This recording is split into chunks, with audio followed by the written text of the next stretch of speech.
Plum here, g'day champions, how's it going? And welcome back to this week's vendor reset, the greatest on the interweb. It's July 16th and today's vendor video will cover my top picks, hot ticket, interesting items and must buy gear for the week. Remember to show your support if you enjoy or find this video helpful, a simple like is all that it takes, and if you're not already, please subscribe. Righto champions, with all that said and done, let's get stuck into these vendors. Kicking things off this week, we're going to start at the countdown vendor where we've got the Darkness. Not a huge fan of this one, so I'm going to leave it here. Next up, we've got the Chain Killer Chest. This one's got weapon damage, weapon handling, and explosive resistance. They're not going to be the best attributes for this one, but it's still worth picking up if you don't have one. And the third item this week is the White Death. Again, this one I'm probably going to be leaving alone because swap speed and killer aren't the best combination on a sniper rifle. If you do require any of these, you can pick them up. They're going to be here all week and they're going to cost you 75 countdown credits. Now we're at the Haven with Marco, let's see what he has. RPK, not great. CQB, the rolls on it are terrible. I think this is going to be a vendor that's pretty trashy as well. Yep, unfortunately there's nothing going on here. Moving on. Popping next door to see our old mate Roy and see if he has anything worth picking up. He's got the new named Thorn shotgun with perfect brazen, and there is a D50 pistol here with flatline. I'm pretty certain that you still need the D50 if you're looking at crafting the Liberty pistol. Correct me in the comments if I'm wrong. However, everything else here looks pretty dog water, so we're going to move on. At the White House vendor this week, we've got the Mechanical Animal. The rolls on it aren't great, so I'm probably going to leave it here, but it is a good option on your skill builds and even on your hybrids. A quick sticky beak at everything else, and unfortunately there's not much going on. There is a 10.2% crit hit damage mod here, 12%'s the max. If you're a newer player to the game and you don't have max mods yet, maybe think about picking this up. Inside at your clan vendor this week, we do have the Quiet Raw LMG. Again, this is another one of those named items that I'm not a huge fan of.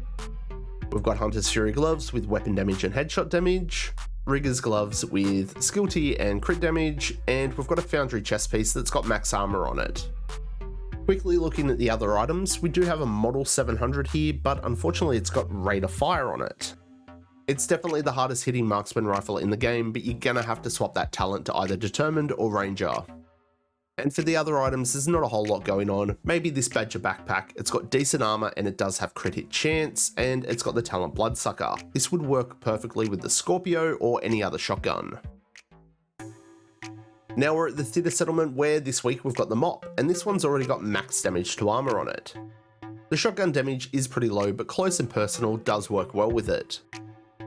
Quick look at the other items, the Police MK17, it's got Determined on it. This does work well if you want to use it for running and gunning. But unfortunately, that's probably about it. At the Castle Settlement this week, we've got the Dare LMG. I'm not a fan, I'm going to be skipping it. And looking at the other items, I'm probably going to be skipping those too because they're all pretty trash. Moving on. Now we're at the campus where we've got the Scalpel. I'm pretty sure this was here last week. This one's got damage to targets out of cover on it. Again, it's not too bad if you want to use it on a skill build or a hybrid. We've got an M700 carbine that's already got Determined on it, but this marksman rifle doesn't hit that hard. And the only other thing that does stand out to me here is this Wyvern holster. It's got a skill tier and status, roll the health to skill damage. Now it's time for our Dark Zone vendors, and we're going to start at DZ West where we've got the backup boomstick. This one is dropping with pumped up. I'm going to be saving my resources. And quickly glancing at the other items, there's nothing that tickles my pickle, so we're going to move on. Shooting on down to DZ South, we've got the Devil's Due backpack again.